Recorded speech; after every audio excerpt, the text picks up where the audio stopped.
पे तो आना ही पड़ेगा। एक तो वैसे ही तुम लोगों ने बहुत देर कर दी है, बर्दाश्त कर करके जुल्म और ज्यादती सहते हुए। देश में एक तरफ वक्फ बिल के खिलाफ और समर्थन में कैंपेन चल रहा है। क्यूआर कोड आपके फोन पर भी आ रहे होंगे। हिंदुओं ने गणेश पंडालों में स्कैन कोड लगाकर वक्फ बिल के पक्ष में खड़े होने के लिए कह दिया है, तो मुस्लिम मस्जिदों में क्यूआर कोड के जरिए वक्फ बिल के खिलाफ वोट करने को कह रहे हैं। मगर इन सब के बीच भड़काऊ भाईजान भी एक्टिव हो गए, जो खुलेआम मुसलमानों को सड़क पर उतारने की साजिश रच रहे हैं। अमेंडमेंट बिल 2024 के खिलाफ कुल 40 लाख लोगों ने इसको स्कैन किया है। क्यों सो गए? देखो क्यों सो रहे हो मियां, रोड पे तो आना ही पड़ेगा। एक तो वैसे ही तुम लोगों ने बहुत देर कर दी है, बर्दाश्त कर करके जुल्म और ज्यादती सहते हुए। जालिम से बड़ा गुनाहगार वो है जो जुल्म बर्दाश्त करता है। वक्फ की मनमानी के साथ खड़े कुछ लोग मुसलमानों को भड़काने में लगे हैं। वक्फ के नाम पर और बुलडोजर एक्शन के खिलाफ भड़काऊ बयानबाजी कर रहे हैं। क्या इनका टारगेट मोदी और योगी है? क्योंकि मोदी सरकार वक्फ बिल लाई है और योगी का बुलडोजर मॉडल अपराधियों का काल बना हुआ है। लेकिन मौलाना हो या खादिम, उन्हें ये रास नहीं आ रहा। अफसोस की बात है और हैरत की बात है, इज्जत हमारी तार हुई है। घर बुलडोज हो रहा है, मॉब लिंचिंग हो रही है, मस्जिदें शहीद की जा रही है, मदारिस शहीद किए जा रहे हैं, दरगाहें शहीद की जा रही हैं, खानकाहें शहीद की जा रही हैं। पहले आतंकी जाकिर नाइक और अब सरवर चिश्ती जैसे लोग खुलेआम मुसलमानों को सड़क पर उतारने का एजेंडा चला रहे हैं। लेकिन खबरदार, ये चलेगा नहीं, क्योंकि सरकार एक्शन लेने की तैयारी में है। मैंने जब बिल पेश किया था उस समय में कहा कि जो भी अपना बात रखना है जेपीसी में रख सकते हैं, हमारे पास कोई छुपाने का नहीं है। बहुत अच्छा क्लियर सोच के साथ हमने वक्फ अमेंडमेंट बिल लेके आए हैं। ये वक्फ बोर्ड के नाम पर, मुस्लिम लॉ बोर्ड के नाम पर किस प्रकार से लैंड जिहाद चल रहा है, ये जमीनों का दुरुपयोग किया जा रहा है और वहाँ मुस्लिम परिवार भी जो रहते हैं बेचारे गरीब, उनको बेदखल किया जा रहा है। वक्फ के दबंगई के सबूत तमिलनाडु से लेकर यूपी और बिहार तक बिखरे पड़े हैं। कहीं मंदिर तो कहीं गांव पर वक्फ अपना दावा ठोक रहा है, लेकिन उसकी मनमानी का वक्त खत्म होने वाला है, क्योंकि वक्फ में सुधार वाले बड़े फैसले का टाइम आ गया। तभी तो वक्फ बिल पर संसद भवन में जेपीसी की बड़ी बैठक 18, 19, 20 सितंबर को 3 दिन बड़ा मंथन। सभी पक्षकारों से रायशुमारी की जाएगी। मंत्रालय के अफसर और विशेषज्ञ राय देंगे। मुस्लिम धर्मगुरु और all India Muslim personal law board भी शामिल होगा। सबसे चर्चा के बाद तय होगा कि वक्फ की दादागिरी को क्यों और कैसे रोकना है। वक्फ बिल उन्होंने जाकिर नाइक ने पढ़ा नहीं है। यदि वो पढ़ लेते तो ऐतराज़ नहीं करते। वक्फ बिल जो हम लाए हैं उसमें केवल ये बात है कि जो वक्फ की परिसंपत्तियां हैं उनका रजिस्ट्रेशन हो जाए, मतलब लिस्टेड हो जाए। देश भर के वक्फ बोर्डों के विरुद्ध अनेक शिकायतें मिल रही थी। इसमें वक्फ बोर्ड द्वारा अपने अधिकार का दुरुपयोग करके जमीनों पर जबरन कब्जे करने की शिकायतें मिल रही थी। इसलिए वर्तमान सरकार कानून बनाकर इन संपत्तियों की पारदर्शिता व्यवस्था बनाना चाहती है। मुसलमानों की संपत्ति है, उनका अधिकार है, लेकिन ये गुंडों की संपत्ति तो नहीं है ना। वो संपत्ति आजकल इकजाई हो रही है और कुछ जगह वक्फ की संपत्ति पर गुंडे मवाली कब्जे कर रहे हैं। गरीब ये जो 2 क्यूआर कोड आप देख रहे हैं, देश में इस वक्त यही लड़ाई चल रही है और बहुत से लोग हैं जिन्हें उनके फोन पर ये क्यूआर कोड आ रहे हैं। और ये क्यूआर कोड्स जिनमें एक में लिखा है वक्फ हटाओ भारत बचाओ, दूसरे क्यूआर कोड में लिखा हुआ है विरोध दर्ज करने की आखिरी तारीख है। ये मुसलमानों की मिल्कियत है, हम हुकूमत की इसमें किसी भी तरह की दखल अंदाजी को पसंद नहीं करते हैं। और यही जा रहे हैं अलग अलग लोगों के फोन पर, आपके फोन पर भी आ रहे होंगे। शहजाद पूनावाला, राष्ट्रीय प्रवक्ता बीजेपी, हमारे साथ जुड़ गए। हमारे साथ आचार्य राज मिश्रा हैं स्टूडियो में। सुप्रीम कोर्ट के वकील विष्णु शंकर जैन हमारे साथ जुड़ रहे हैं। हमारे साथ अजीज खान साहब हैं, राष्ट्रीय प्रवक्ता समाजवादी पार्टी। दानिश कुरैशी साहब AIMIM के प्रवक्ता हैं। और स्टूडियो में प्रोफेसर मुमताज आलम हमारे साथ हैं, जो आप उनको देख सकते हैं। मैं शुरुआत जरा सबसे पहले एक बार विष्णु जी आपके साथ कर लूं क्या, अगर आपको मेरी आवाज आ रही? जी विष्णु जी, देश में इस वक्त ऐसा लग रहा है हर किसी के फोन पे क्यूआर कोड भेजे जा रहे हैं। एक तरफ पंडाल के बाहर लगे हैं, एक तरफ मस्जिदों के बाहर लगे हैं। एक कह रहा है वक्फ को लाना है, एक कह रहा है वक्फ को भगाना है।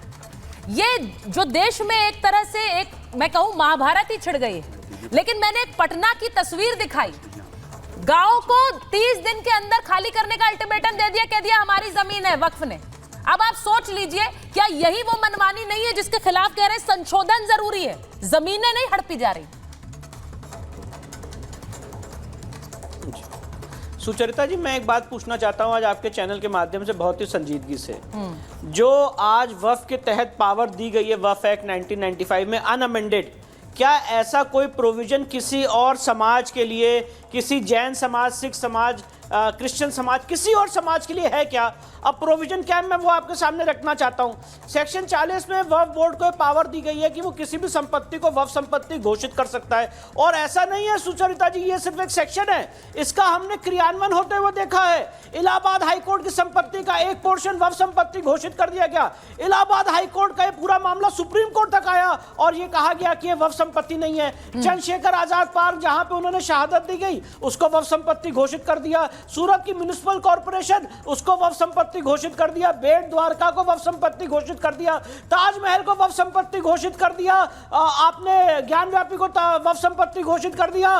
कृष्ण जन्मभूमि को वक्फ संपत्ति घोषित कर दिया। हर जगह जहां पे भी आप जाएंगे वो कहेंगे वक्फ संपत्ति है। अब देखिए, लॉ में एक बहुत अच्छी कहावत है, power corrupts and absolute power corrupts absolutely. अगर आप किसी को असीमित अधिकार देंगे तो उसका दुरुपयोग तो होना ही है। अब असीमित अधिकार क्या है सुचरिता जी? सेक्शन 40 मैंने आपको गिनाया। सेक्शन 4, 5 और 6 में सर्वे होता है वक्फ की संपत्ति का हर 10 साल में। इस सर्वे में जिसकी संपत्ति चली जाए, अगर मान लीजिए मेरी संपत्ति सर्वे में आती है तो मुझे नोटिस देने का कोई प्रोविजन ही नहीं है। और सबसे मजेदार बात सुनिए सुचरिता जी, इस सर्वे का खर्चा कौन वहन करेगा? राज्य सरकार। सेक्शन 8 में वक्फ एक्ट 1995 के क्या ऐसा कोई भी प्रावधान किसी और समाज के लिए है क्या कि उनकी संपत्ति का सर्वे होगा और उसका खर्चा राज्य सरकार वहन करेगी? क्या यह आर्टिकल 27 का वायलेशन है कि नहीं है? यह दूसरा बहुत मूलभूत सवाल है। उसके बाद सुचरिता जी, अगर किसी संपत्ति पे कब्जा हो जाता है किसी हिंदू भाई की या किसी और समाज के व्यक्ति की, तो उसके लिए क्या लीगल प्रोविजन है कि आपको सिविल कोर्ट जाना पड़ेगा, लंबी लीगल लड़ाई लड़नी पड़ेगी? वक्फ के लिए क्या प्रोविजन है सुचरिता जी? सेक्शन 55 में कि वो डीएमएसएसपी को डायरेक्शन दे सकते हैं उस इंक्रोचमेंट को हटाने का। क्या आपने ऐसा कोई प्रोविजन देखा है? मेरे लिए कौन सी कोर्ट बनी हुई है? Civil court.